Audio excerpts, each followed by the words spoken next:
በነዳጅም ጉዳይ ወደ ክፍለ ሀገር ምናምን የሚጫኑ ናቸው የምንሰራቸው እቃዎች። እኔ ምንም አይነት ዱቤ አልስማማ እንደሆነታው ከሆነ ምንም አይነት ዱቤ አልስማማ። ምክንያቱም ይባላል ስትሄድ የጠለፈ ድንጋይ ስትመለስም ከጠለፈ ድንጋዩ አንተ ነሱ አይደለም ይባላል እና እንደዛ መሆን ስለማልፈልግ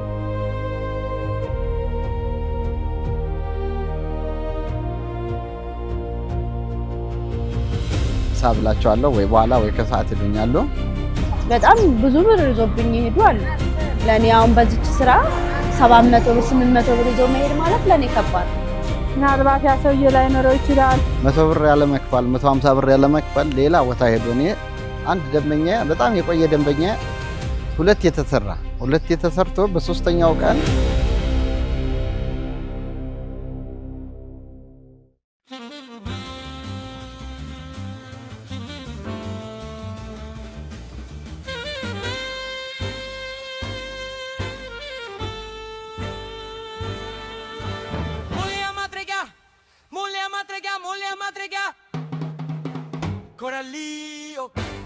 ለስራ ፈጣሪዎች አዲስ ተስፋ በሳንቃ ሪያሊቲ ሾው ከሐሳብ ወደ ስኬት።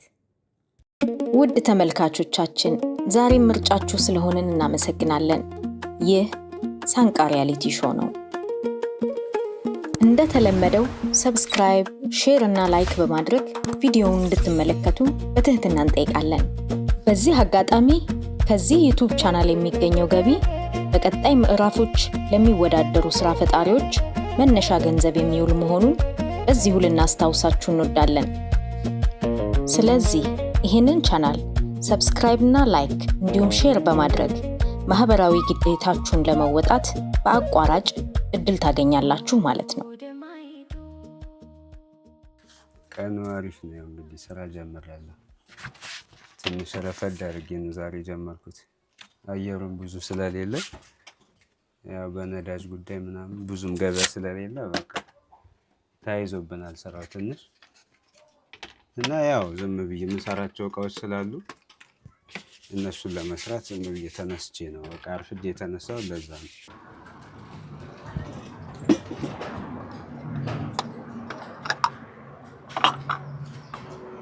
እና ተባሻ እንደምን አደራችሁ? እንዴት አደራችሁ? ሳምንታችሁ እንዴት ነበር? ሳምንቱ ያው አሪፍ ነው። በስራ ነው ያለፈው። በስራ ነው ያሳለፍነው። ብዙም አዲስ ነገር የለም። ስራው የተለመደ ነው። ሁሉም አንድ አይነት ስራ ነው። ስልክ አይደለም።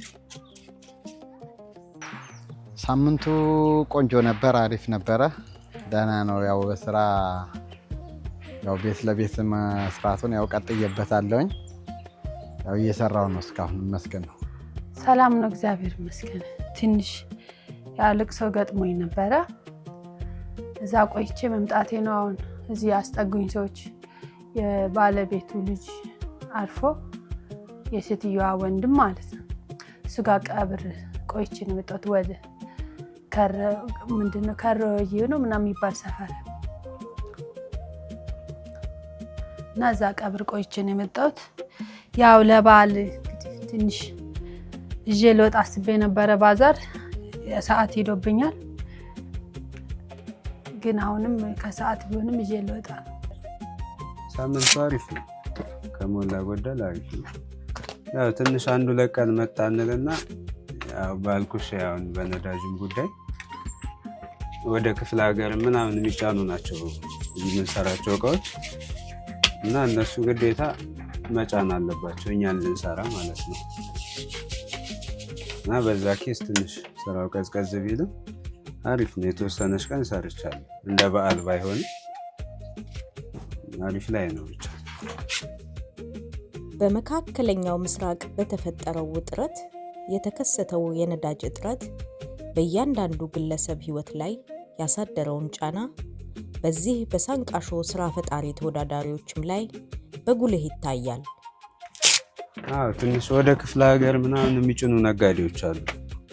አሁን እኛ በአብዛኛው የምንሰራቸው እቃዎች ለክፍለ ሀገር ነው የሚፈለጉት እና እነሱ ካልጫኑ ደግሞ የኛ ስራ ይቀዘቅዛል ማለት ነው። እዚህ ብቻ ሽጠሽ አያዋጣም። በጣም ብዙ አምራቾች ስላሉ በዚህ ዙሪያ እነሱም ያው እንትን ይላሉ ያው ፉክክር ስላለው ማለት ነው። እና ክፍለ ሀገር አብዛኛው እንቅስቃሴ ያለው ክፍለ ሀገር ነው የኛ ስራ ማለት ነው። ነጋዴዎች ከኛ ይቀበሉና ወደ ክፍለ ሀገር ነው የሚጭኑት ስለሚያውቁት ክፍለ ሀገር ነጋዴ እና ለዛ ነው እንትን ያለብን ትንሽ ቀዝቀዝ ያለው። ነዳጁ ቢመጣ የተሻለ እንሰራለን ብዬ አስባለሁ። የዛሬ ቀን ያው ውሎ ስራ ነው። ያው እንደለመድኩት ያው እንግዲህ ቤቴም ሊያልቅልኝ አልቻለም። ለዛሬ ሳምንት ብለው ነበር። አሁን ደግሞ እስካሁን ይኸው ያለቀው ምንም ያደረሱልኝ ጉዳይ የለም። እስካሁን ያው እንግዲህ እየጠበቅኩ ነው በተስፋ። አስቴር እንደ ሁሉም ኢትዮጵያውያን እናቶች፣ ሴቶች በዓል ሲቃረብ የስራ ጫና እንደሚበዛባቸው እሷም የድርሻዋን ለመወጣት ዛሬ የቡና ማፍላት ስራዋን በጊዜ ጨርሳ ወደ ቤት በጊዜ ትገባለች። ያው በስራ ነው ያለፈው። ከዚህ በኋላ ጨርሻለሁ እዚህ ያለውን ስራ። ዛሬ ቀኔን ማሳለፍ የምፈልገው በዓል ነው። ቤት ሄዳለሁ። ቤቴን አልጋ በማዛዞር ቤት በማጽዳት ልብስ አለብኝ፣ ልብስ አጥባለሁ። ቀኔን በዚህ ላሳልፋለሁ። ያው እንደነገርኳችሁ ስልክ ነው የምሰራው። በጎን ለጎንም ያው የምሰራቸው ነገሮች አሉ። ያው ማንኛውም ኤሌክትሮኒክስ ዲቫይስ ከቲቪ ውጭ ያለ እሱንም የሞካከርኩ ነበር። ሪሲቨር ጂፓስ እና አጋጣሚ መጥቶ ነበር። ያው ባሻንስ ዛሬ አልመጣም እንጂ እና እነሱን ሰርቻለሁ። እቃም ስልክ መሸጥ ምናምን ያው ስራ አይደል? ቻርጀሩን እንደምሸጠው ስልክም የመጣ አንድ ለስልክ ሽጫለሁ። ሰዓቱ ላይ ስላልነበራችሁና አሁን ስልኩ እጄ ላይ ስለሌለ ነው እንጂ ያሳያችሁ ደስ ይለኝ ነበር። አቤት የለም ቻርጀር የለም።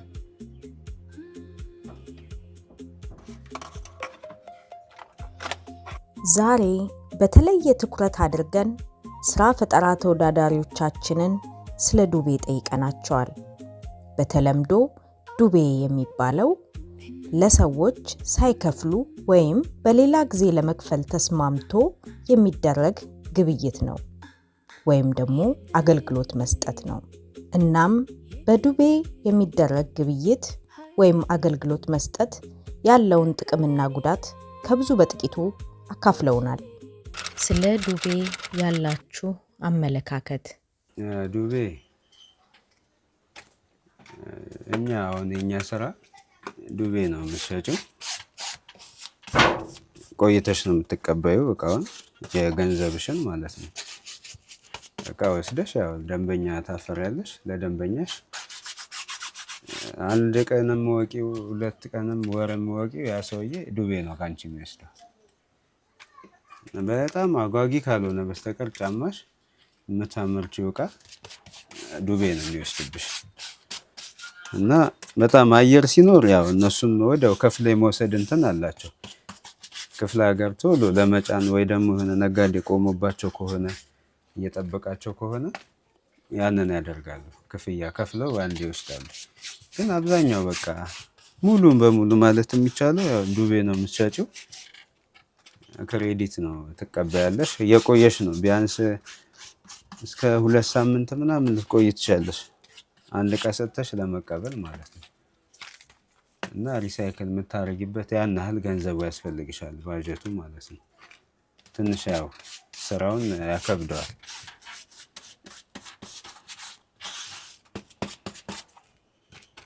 ዱቤ ብዙም እንትን አይደለም የሚደገፍ ነገር ባይሆንም አሁን ለእኔ ስራ ትንሽ ዱቤ መስጠት ግዴታዬ ነው። እኔ እንደሚታየኝ ከሆነ ወደ ስራውም ለመግባት ምንም ነገር ያንቺን ጫማ ይዘው ነው የሚያሰሩሽ። ለምሳሌ 2 ደርዘን ብትሰጪ 2 ደርዘን ሌላ አምርተሽ ስትሰጪ ነው ድጋሚ ሌላ የሚሰጡሽ ማለት ነው። ገንዘቡን የሚከፍሉሽ የመጀመሪያው አሁን 2 አምርተሽ ድጋሚ በቃ ቼንጅ ስታረጊ ስትቀይሪላቸው ያንን ሰጥተሽ ያን መቀበል ትችላለሽ። አለበለዚያ ግን የሁለቱን ብቻ ፈልገሽ ሄደሽ ከሆነ እነሱም ከዛ በኋላ ላያሰሩሽ ይችላሉ። በዚህ መልኩ ስለማይሰሩ ማለት ነው። ይሰጡሻል፣ ግን ከዛ በኋላ ስራ ላይኖር ይችላል። ካንቺ ድጋሚ ላይወስዱ ይችላሉ ማለት ነው።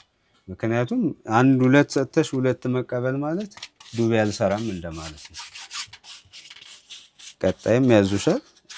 አራተኛውን ስትሰሪ የሁለቱን ትቀበያለሽ። ያው ሁለቱ ተያዥ ነው ማለት ነው፣ ይያዝብሻል እና ረጅም ጊዜ ሊቆይ ይችላል። በቃ እሱ ላይሰጡሽም ሁላ ይችላሉ እሱን ገንዘብ እና የነሱ አሁን እነሱ ጋር ያለሽ ነገር ያድጋል እንጂ እነሱ የሚሰጡሽ ነገር እንትን አይልም።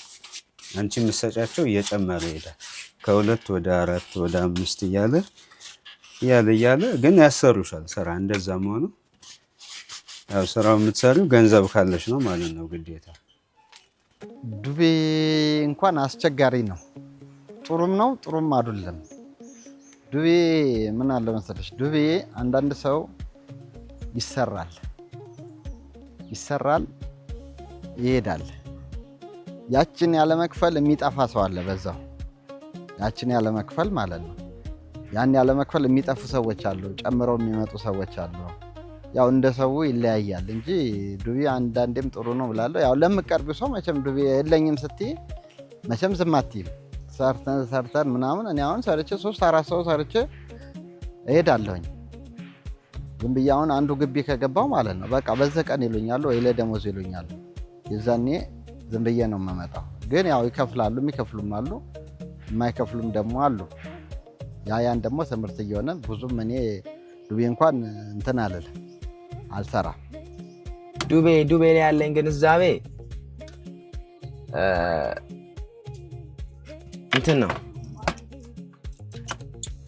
እቃ መሸጥ ዱቤና የስራ ዱቤ አለ። እኔ የእቃ መሸጡን ዱቤ አልቀበለውም። ማለትም ነገ ስጣለው አይነት ወይ በኋላ ብሎ የሚወስድ እቃ አይነት አልቀበልም። ለምን እቃው ተገዝቶ ስለሚመጣ መልሶ መመለስ ስላለበት እሱ አልቀበልም። ግን የምሰራውን ስራ ላይ ዱቤ ይፈቅዳለሁ። ስለሽ በመጠኑ ላይ እቃ ማልገዛበት ስራ ከሆነ እንዲሁ በራሱ የሚስተካከል ነገር ወይም እዚህ ባለ እቃ ማስተካከለው ከሆነ ዱቤ ይፈቅዳል እና እንደዚህ ነው እይቴ። ያው ዱቤ ትንሽ ይከብዳል። ዱቤ መስጠት ያው ሰው ይወስዳል። ዱቤ ግን አንዳንዱ ራሱ አስቦም ያመጣል። እኔ አሁን የሚገዛኝም ሰው ብዙ መስሪያን ቦታ ስላላመቻቸው እስካሁን እሰጣለሁ ሰው ሲጠይቀኝ ማለት ነው። ግን ራሳቸው አስበው ትራንስፈር ያደርጉልኛል በአካውንት። ያው ያልሰጠኝን ሰው ደግሞ ቀጥታ ሂጄ ነው የምቀበለው። በእርግጥ ዱቤ መስጠት ማለት እኔ እንደተረዳሁት ከሰው ያቀያይማል። ምክንያቱም ስትጠይቂ ይከብዳል በጣም። ያው የራስሽን ገንዘብ ቢሆን የምትጠይቂው ምናልባት ያ ሰውዬ ላይኖረው ይችላል። እኔ ደግሞ እንትን ወዲያውኑ ሽጬ የምገዛበት ስለሆነ ያው ቶሎ ሳንቲሙን ስለምፈልገው ያው ቅር ያሰኛል። ግን ግዴታ ያው እስካሁን እየሰጠው ነው። እኔ ያው ዱቤ ጥሩ መጥፎ ጎንም ጥሩ ጎንም አለው። ለምሳሌ አሁን እኔ አጠገቤ ሳይት አለ። በፊት ዱቤ በጣም ተጠቃሚዎች በዙ ነበረ እኔ ጋር ማለት ነው። በሳምንት ቅዳሜ ነው የሚከፈላቸው። እንደዛም ሆኖ የሚከፍሉሽና የማይከፍሉሽ አሉ። ቦታ ቀይሮ የሚሄዱ አሉ። በሐቅ ደግሞ መጥቶ የሚከፍሉ አሉ። ተጠራቅሞ ሲመጣ ለስራ ጥሩ ነው ትሰሪበታለሽ። ግን የሚከፍሉሽና የማይከፍሉሽ አሉ። መጥፎ ጉዳቱ ያው መጥፎ ጎኑ ይዞብሽ ስለሚሄዱ ክሳራ ላይ ትወድቂያለሽ በዱቤ ማለት ነው። ዱቤ መሸጥ ወይም አገልግሎት መስጠት ጉዳቱ ምንድን ነው? መጥፎነቱ ይጎላል። መጥፎነቱ ያው እንዳለ ሆኖ ግን እኔ አሁን እነዚህ ሰዎች ለማግኘት ዱቤ መስጠት ግዴታዬ ነው እንዳልኩሽ ማለት ነው። ምክንያቱም ዱቤ ካልሰራሽ እነሱ ካንቺ ጋር አይሰሩም በቃ። ስለዚህ ወዲያው እንትን አድርገው ሰጥተውኝ ምናምን ቢሆን የኔም ለውጥ የፈጠነ ይሆናል። ስለዚህ ያው መጥፎነቱ የጎላ ነው። መጥፎ ነው ብዬ ነው የምደመደመው። ምክንያቱም ምን ያሁን ቶሎ ሰጥተውኝ ቢሆን የስራዬም እድገት ያለኝም ሳይኮሎጂ የአእምሮ እንትን በቃ ለመጎዳትም ምንም ነገር እንትናት እነሱ ጋር ስትመላለሽ አሁን ስራ ትሰሪ ምናቲም ወይ የምትለውጪው ሌላ ገንዘብ ከሌለሽ በቃ የቀንም ወጪ ያለ ዝም ብለሽ አይደለም የምትኖሪው። ስለዚህ ያ ስታነሺ ምን ስትይ ከኪስሽ ያለውን ስታወጪ ያን ገንዘብ ለመቀበል የያዙብሽን ለመቀበል አንቺ ለኑሮ ለምናምን ታክሲ ያለ ብዙ ነገር ያስፈልግሻል ሰው ስለሆነ እና ያንን ለማሟላት ደግሞ ያለሽን ትጨርሽና ያው ኪሳራ ይመጣል ማለት ነው። ስለዚህ ያን እንትን አይደለም ዱቤ ለምንም ነገር እንትን የሚል አይደለም። ያው ፈላጊ ስለሌለው ነው እኛ አማራጭ ስላጣን እንጂ ልክ ነው ጥሩ ነው ምናምን የሚባል ነገር የለውም ዱቤ። ስለዚህ ያው ጉዳቱ ይሄ ነው። ጉዳት አለው በጣም እና አንቺ እየታሸሽ እዛው ገንዘብሽን ትጨርሻለሽ። ኪሴ ውስጥ ያለውን ጨርስ እችላለሁ እኔ ያን ገንዘብ ለመቀበል እየሄድኩኝ ቀን በቀን ላላገኘው እችላለሁ። ወይ ሰውየው ይጠፋብኛል፣ ወይ ሰዓት ጠብቆ የምመጣበት ሰዓት ጠብቆ ይሄዳል፣ ስልኩን ያጠፋል። በቃ ብደውል ስልክ አያነሳም። ብዙ አይነት ነገሮች አሉ። ስለዚህ ይሄንን ማምነሽበት የምትገቢ እና ጉዳት አለው በጣም የተሻለ ቢሆን አሁን ካሽ በካሽ እየተለዋወጥሽ የምትሰሪው ስራ ቢሆን በጣም በቃ አመርቂ ነው። በቃ የትኛውም ስራ ላይ ደስተኛ ሆነሽ ነው የምትሰሪው። አይ ጥሩ አይደለም። ለምን መሰለሽ በዱቤ መስራት መጥፎ ነው የምልሽ። ደንበኛሽን እያሸሸሽ ነው የምትሄጂው። 100 ብር ያለ መክፈል 150 ብር ያለ መክፈል ሌላ ቦታ ሄዶ እኔ አንድ ደንበኛ በጣም የቆየ ደንበኛ ሁለት የተሰርቶ በሶስተኛው ቀን እና እንዲያትመጣም እንደምናምን አጋጣሚ ሳልፍ ሌላ ቦታ ፀጉር ቤት ሲቆረጥ አየሁት። ያችን ያለ መክፈል ማለት ነው። እንደዛ አሉ። እንደዛ አይነት ሰዎች የሚያደርጉ አሉ።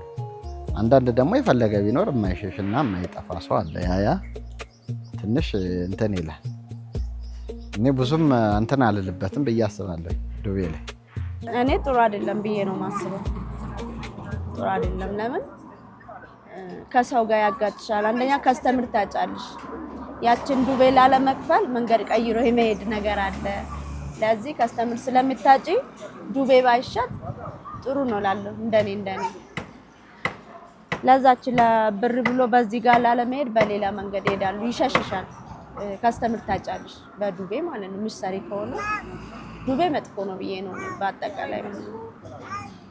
በዱቤ መስራት ምንም ጥሩ ጎን የለውም። ጥሩ ጎኑ ያው በምትሰሪለት ሰውዬ ተወዳጅነት ታገኛለሽ። ከዛ ውጭ ምንም ነገር የለውም። ተወዳጅነት ደግሞ ስራ አይሆንም። ጥሩ ጎን የለውም፣ መጥፎ ጎን ብቻ ነው ያለው። ምክንያቱም ስራ ከተባለ አይቀር በስትክክል ይሆናል። እጅ ለእጅ የሚባል ነገር ግዴታ ነው። ለምን አብሶ እንደ ስልክ ስራ ዛሬ መገዛው ዕቃ ነገ 2 3 ልገዛው ስለምችል ዱቤ የሚባል ነገር ጭራሽ አያዋጣም። ግን እንደው ትንሽ አላ ራሳችን በዚሁ ማስተካከል የምንችለው ነገር ከሆነ ልክ እንዳው እንደዚህ አይነት ስልክ ከሆነ ራሳችን እዚሁ ማስተካከል የምንችል ከሆነ ዱቤ ችግር የለውም። እዚህ ላይ ተገዝቶ የሚለወጥ የሚሸጥ የሚቀየር ዕቃ ጋር ግን ዱቤ የሚባል ነገር ብዙም ጥቅም አለው ብዬ አላስብም። እንደተመለከትነው አዲስ ነጋዴዎች ወደ ስራ ለመግባትና ደንበኛ ለማፍራት ዱቤ መገበያየትን እንደ አማራጭ ለመውሰድ ይገደዳሉ። ምንም እንኳን ንግድና ዱቤ የተሳሰሩ ቢሆኑም ከስራ ፈጠራ ተወዳዳሪዎቻችን መረዳት እንደቻልነው ዱቤ ከጥቅሙ ይልቅ ጉዳቱ እንደሚያመዝን ነው። መጥፎ ጎኑ ብዬ ማስበው ዱቤ ማለት የምንጠቀምበት የምንገለገልበት ዕቃ ሊሆን ይችላል፣ ብር ሊሆን ይችላል። ብር መገልገያ ነው። የምንጠቀመውን ነገር ሰላም ነው አባል የምንጠቀመውን ነገር ሰው ጋር ማስቀመጥ እንደማለት ነው። ወይም ስንፈልገው ወይ ሰውየው ሲፈልገን መስጠት ማለት ነው። እንደዚህ ነው የምንረዳውና ያ ማለት ደግሞ እኛ የሆነ ኢመርጀንሲ አግጥሞ ወይም የሆነ አክሲደንት ገጥሞን ብንፈልግ ያ ነገር አጠገባችን ጋር ላይኖር ይችላል። ሁለተኛ ደግሞ በመንፈልግበት ሰዓት አለማግኘታችን ነው ትልቁ ችግር ብዬ ማስበው እና አንድ ብር ብለን ያዘው ብር ካልተንቀሳቀሰ አያድግም ወይም እንትን አይልም፣ እየቀነሰ ነው የሚመጣው፣ አይበረክትም። ስለዚህ እጃችን ላይ አድርገን ማንቀሳቀስ ነው ያለብን እንጂ በዱቤ በምንም የተያያዘ ነገር እንቅስቃሴውን ስለሚገታው ጥቅም አለው ብዬ አላስብም። እንደኔ እይታ ያን እንትኑ ጎኑ ማለት ነው የሚደብረው ጎን እሱ ነው። ዱቤ የደረሰብኝ ጉዳት ያው ኪሳራ ነው። ዞሮ ዞሮ ፀጉር ቤት ስራ ኪሳራም ባይኖረው ወጭም ባይኖረው አንድ ነገር አሁን አንድ ቅባት የሚገዛው ስንት ነው? ሶፍት ስንት ነው የሚገዛው? ሌላ ማበጠሪያ አሁን ጥርስ መጀመሪያ የሚሞረደው 50 ብር 25 ብር ምናምን 30 ብር ነበር። አሁን 200 ምናምን ብር ገብቷል አንድ ጥርስ ማለት ነው። የአንድ ጥርስ 200 ምናምን መግባት ማለት በጣም ከባድ ነው። እንግዲህ 2 ማሽን ጥርስ ወይ 3 ማሽን ጥርስ 200 ብር እንግዲህ ወደ 3 ማሽን ወደ 600 ብር ነው ይወጣል ማለት ያ እንደዛ አይነት ነገር ስለሆነ ይከብዳል። በተለይ ክረምት ላይ አሁን እንግዲህ ዝናብ ሲሆን ምናምን ፀጉር እርጥብ ከሆነ ደግሞ ወዲያው ነው ቶሎ ነው እንትን የሚለው ለዛ ይከብዳል ትንሽ። ሳይት ውስጥ ከኔ በጣም ብስኩትም ምንም ይወስዳሉ። በሳምንት እንከፍላለን ብሎ የሌላቸው ሰው ተጣጣሉና በጣም ብዙ ብር ይዞብኝ ይሄዳሉ። ለኔ አሁን በዚች ስራ 700 ብር 800 ብር ይዞ መሄድ ማለት ለኔ ከባድ ነው። ይዞም ይሄዳሉ እና የት ታገኛቸዋለህ? አንድ ሳምንት እዚህ ቢሰሩ አንድ ሳምንት ሌላ ቦታ ስለሚሰሩ አታገኛቸውም። እና እኔ ጥሩ ነው ብዬ አላስብም ዱቤ መሸጥ። ሱካርና ቡና መገዛበት እስከማጣ ድረስ ይሰጡኛል ብዬ ስጠብቅ ይዞብኝ ይሄዳሉ። እዚህ ሳይት ውስጥ የሚሰሩ ሰራተኞች በቃ እንደዚህ የምትዘናጊ ነገር የለም። እነሱ ሲያመጡ ይሄን እገዛለሁ ብለሽ ካልኩሌት ስታረጊ ሳይከፈልሽ ስቀር ከየት አምጥተሽ ትገዥበታለሽ? ያው ንግድ ማለት ያው እየገዛሽ የምታጣሪ ነገር ነውና እኔ የጎደለብኝ ነገር አለ በዱቤ። ያ ብዙ ጥቅም አለው፣ ጉዳት ብዙ አለው ብዬ አላስብም። ያ ሁለት አይነት ነገር ነው፣ ግን የሚያስቀይም ነገርም አለው። ምክንያቱም አሁን ሳንቲም ከሌለው አንድ ሰው እኔ ደግሞ ፈልጌው ሳንቲም ስለሚያጥረኝ ወዲያውኑ እነሱ በሌላቸው እኔ በፈለኩ ሰዓት እነሱ በሌላቸው ሰዓት ያው ትንሽ ሊያስቀይም ይችላል። ከወር በላይ ከሳምንት በላይ ምናምን መቆየት የለበትም የኔ ስራ ማለት ነው። ወዲያው ወደ ማገለባበጫዬ ስለሆነ ለዛ ነው። አይ ያናህልም ጉዳት የለም። ምክንያቱም ያው ቅርብ ጊዜ ነው እነዚህ ሰዎች ያስኳቸው። ለዚህ የሚያበቃ ነገር አላየሁም። ያናህል ጉዳትና ምንም ያህል አልደረስኩም። በእርግጥ ይዘውብኛል እቃ ጉዳት ቢኖረውም ግን እንዲህ ጉዳት ነው ብዬ የማወራው ያህል አይደለም። በእርግጥ ይሄን ስል ደግሞ ያው ዱቤ መስጠት ልክ ነው እያልኩኝ አይደለም። ያው ዱቤ መስጠቱ ጎጂ ቢሆንም የደረሰብኝ ግን ጉዳት የለም እስካሁን። ያው ገና እንትን ስለሆንኩኝ ነው እየገባሁበት ስለሆነ ለዛ ነው ብዬ አስባለሁ እኔ። ወይ አሁን ለምሳሌ 15 ቀን ሊሆን ይችላል፣ ሳምንት ሊሆን ይችላል፣ ደሞዝ ወይ 30 እስከሚደርስ ምናምን ብለው ነው የሚወስዱት። ያው ሲገባላቸው አሁን የዛሬ 15 ቀን የወሰደች ልጅ ትራንስፈር አድርጋልኛለች ከተወሰነ ሰዓት በፊት አካውንት ልኬላት፣ ወይ ሳምንት ወይ ከ15 ቀን በላይ የሚቆይ አልሰጥም እኔ። እኔ እንደ ሁኔታው ነው እንደ እቃው ሽያጭ። ለምሳሌ አሁን እኔ የወሰድኩት እቃ አሪፍ ከሆነ እነዛ ሰዎች ቶሎ የመሸጥ እድል ስላለው ገንዘቡንም ቶሎ ይለቁልሻል። ምክንያቱም እቃው አንቺ የያዙት ገበያ ላይ መደብ ላይ ነው፣ ውጪ ነው የሚደረደሩት። ከሌለ እቃውን ትጠይቃለሽ። እቃው የታለ ስለሚባል ብዬ ስለምጠይቅ ከሸጡት ወዲያው ነው የሚሰጡሽ። ወዲያው ስለሚሰጡሽ ያን ያህል እንትን የለውም። በቃ ምንም እንትን አልደረሰብኝም። የፈጠነ እቀበላለሁ። ከሸጡት ሊሰጡኝ ስለሚችሉ አምኜበት የሚሄደው። እቃው ግን ካለ አልጠይቃቸውም እኔ ራሴ። ምክንያቱም አልተሸጠም። ሳይሸጥ ደግሞ እነሱ ፈጽሞ አይሰጡሽም። እቃውን ብትወስጂላቸው ይመረጣል። ቀን ሰራተኛ ከሆነ ለሳምንት አሁን ቅዳሜ ከመጣ ለቅዳሜ ደሞዛቸው ቅዳሜ ስለሆኑ ቅዳሜ ቀን ነው። ለምሳሌ እሑድ ሲቆረጥ ቀጣይ ቅዳሜ እንትን ይላል፣ ላይደርስላቸው ይችላሉ። ያው የመንግስት ከሆነ ወይ ደሞዙ በ30 ወይ በአንድ ሊሆን ይችላል። ያ ነው። ከዛ ውጪ ያው ይከፍላሉ። ዞሮ እንትን ይላል። ግን ሳንቲሙ እንዴት እንደሚገባ አታውቂውም። የዛን ፀጉር ስራ ደግሞ እዛው ሰርተሽ እዛው ስትቀበይ ነው ደስ የሚለው። ያው ላይ ያደረ ነገር ደግሞ ዋጋ አይኖረውም፣ ትንሽ ይከብዳል። እንደዛ ነው። ቡናም የተጠቀሙትን ሻይ በጽሁፍ አለች ወረቀት ጽፌ ነው የሚይዘው። ስማቸውንም በቀኑንም እጽፋለሁ። የተጠቀሙበት ቀን ግን በመቶ የሚከፍሉ አሉ፣ የሉም ማለት አይደለም። በጣም ጥሩ ሰዎች አሉ። አንዳንድ ሰዎች ደግሞ ይዞብሽ ይሄዳሉ። ያከስራል ባይ ነኝ እኔ። ምክንያቱም እንዳያያዝሽ ነው። ሁሉም ሰው የኔ አያያዝ አይኖረው። አሁን እነዛን ሰዎች ያስኩበት መንገድ እንደኔ ሌላ ሰው ላይዛቸው ይችላል። ማባበል ካለበት ያው ሁሉም ሰው ላያባብል ይችላል። ያን ነጋዴ ከሱ የባሰ ያው ነርበስ ሆኖ ሊመጣ ይችላል። መናደድ አለ። በጣም ከባድ ስራ ነው በነገራችን ላይ። በጣም ትዕግስት ይጠይቃል ምናምን እና ከሌለሽ ደግሞ አትሰሪው። እነሱን ደግሞ በትዕግስት ካልያሽ ወደ ስራው ለመግባትም ሆነ ለመስራት በጣም አዳጋች ነው። በጣም የከበደ ነው እና ያን ያህል የስራ እንትኑን ለማግኘት ጸባይ በቃ ባህሪሽ ምናምን በጣም ታጋሽ ምናምን መሆን አለብሽ። ያ ደግሞ ወሳኝ ነው። አጠቃላይ ስራው እንትን አይልም፣ አያሳድግም፣ እንደዚህ እድገትም የለውም። በቃ በአብዛኛው ሰው አሁን እንደ ባህሪሽ ነው። እነሱም የሆነ ቆጣ ስትይ አንዳንዴ ጥሩ ነው። እኔ ምንም አይነት ዱቤ አልስማማ። እንደ እውነታው ከሆነ ምንም አይነት ዱቤ አልስማማ። ምክንያቱም ይባላል ስትሄድ የጠለፈ ድንጋይ ስትመለስም ከጠለፈ ድንጋዩ አንተ ነሱ አይደለም ይባላል እና እንደዛ መሆን ስለማልፈልግ አልቀበለም። የማንን ዱቤ በሰዓቴ ሰርቼ ሲፈልግ ይወስዳል።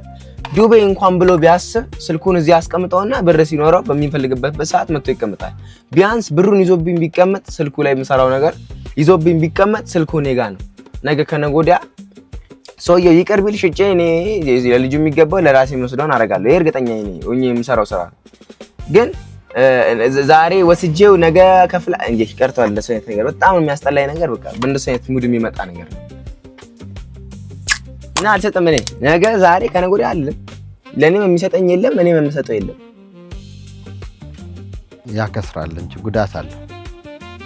ዱቤ መጥፎ ነው ብዬ ነው የማስበው። እንደ ዱቤ የሚያስጠላው ስራ ነገር የለም። እኔ በማንኛውም ስራ ቢሆን ዱቤ ይከብዳል። ስራ ላይ ውለሽ አንቺ ዱቤ ሳሰሪ እንግዲህ ሰው ሳይል ሳይከፍል ሲቀር እኔ እንደ ወገብ ተንቀጥቅጦ ኩላሊት በሽታ ስንት ነገር ነው የሚያመጣው። መቆም ማለት በጣም ከባድ ነው። ያን ደግሞ እኔ ለምሳሌ 5 ሰው ሰራ 10 ሰው 5 ሰው ሰራ ከሆነ ሁለቱ ዱቤ ከሆነ ምን ዋጋ አለው? የኔ መቆም ልፋት ነው እንጂ እንትን አይልም። ለምን ገንዘቡ ቢገባም ኖሮ እንዴት እንትን እንደሚል አይታወቅም።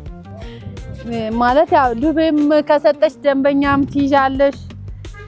ያው በብዛት ያከስራል ብዬም አላስብም።